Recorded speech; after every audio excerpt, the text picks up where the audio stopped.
promises to be another explosive weekend at the EPL, as a lot of sides will be looking at jostling to improve their status on the table. Why does all the suddenly be looking at consolidating, talking about teams like Arsenal, talking about Man City, talking about Villa? The one match that's going to be the early kickoff match for the day happens to be that between Chelsea and Newcastle. And if you recall, Newcastle didn't have it funny playing against Sunderland, and that own goal scored by Watermate was the sour moment for the Magpies.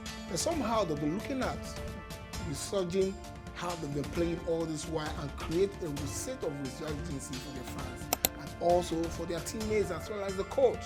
But for Chelsea, Maresca is still fumbling and trying to find out the actual tactical playing pattern that Chelsea were playing. But this match promises to be an entertaining one, especially when you know that the Magpies are always playing like wounded lions. Anyways, looking at this game, I want to say the Magpies are going to take it by 2-1. They're defeating Chelsea by 2-1. And the other one is Wolves against Brentford. Wolves ain't playing well, they've not been clinical. They had it so sour against Arsenal at the Emirates, scoring 3 goals.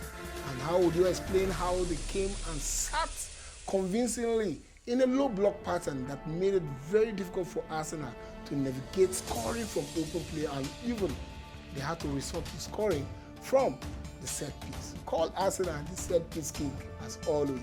Anyways, this match promises to be an interesting one because when you look at the way Igor Jesus is playing at the moment, it's really going to be a very difficult one for Wolves to hold on to Brentford. With Kayode, with those set pieces and throwing, it's going to be a difficult one for them to handle. So I foresee a situation where Brentford are going to be running away with this by 2-1. And Man City against West Ham. West Ham ain't playing well, and Nuno Espirito hadn't found out how to line up his team.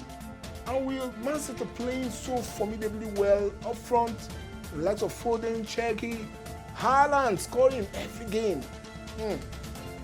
You ask me, they're going to be running away with this by 3-0 because I actually don't want this to happen. The Sunderland against Brighton is another one that promises to be a roller coaster match. A lot of goals are going to be coming in from this because of the way both sides play. They are on phase when it comes to going forward. The Sunderland are a hard fighting side. I'm sure they really don't want to go on relegation. They're going to be holding their nerves.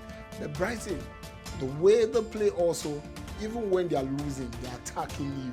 So it promises to be an interesting one with Brighton. And I foresee where they're going to have, it's going to end in a square, 2-2 draw. And for Bournemouth against Burnley, this is going to be an easy one for Bournemouth.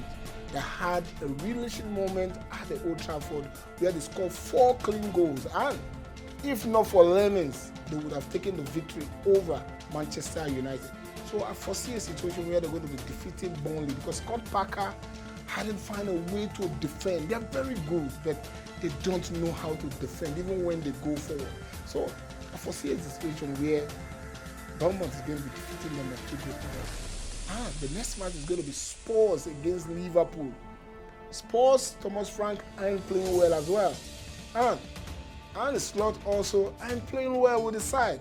But it appears as if they're beginning to have a resurgent moment where they begin to find their playing prowess. But Thomas Frank and his boys, this promises to be another banana peel for them. I foresee a situation where Liverpool are going to be running away with this by 2-1. For Leeds United against Palace, well, both sides know how to attack. They know how to attack. But the problem with Leeds is that they don't know how to defend. And for, what's it called? For Palace, it promises to be an interesting match because I foresee a situation where they're going to be having a 2-2 draw in this game because both sides are going to be attacking and they're going to be, playing their best. But it's going to be a 2-2 draw.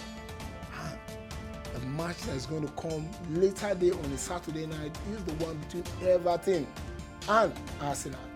Everton have played against Arsenal 65 times, notching 12 victories over Arsenal.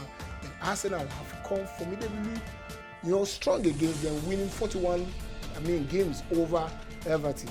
And playing at the Dixon's Stadium, It's not going to be easy, but I foresee a situation where Arsenal is going to be taking this by 2-0, especially when you see the way Declan Rice was really upset with his teammates even though they won against Wolves. So it promises to be a relation encounter because every player are going to be putting their nose right there on the rope to ensure that they don't allow anything to slip, because these are the games that cost Arsenal a title in the past season. Fulham against Nottingham Forest. It promises to be another interesting one because Nottingham Forest are beginning to play very well under Sean Dyche, and for Fulham, anyways, the way they are conceding goals too isn't too good for them these days. So I'm foreseeing a situation where they're going to be another draw again, and that's how it's been on this edition of Scoreline Prediction for the Premier League. Come on, let us know what your take is. Do you agree with me? This is what I believe that's going to transpire this weekend. Until then, don't forget to follow us, to share, and to keep making your comments count. Keep it tight.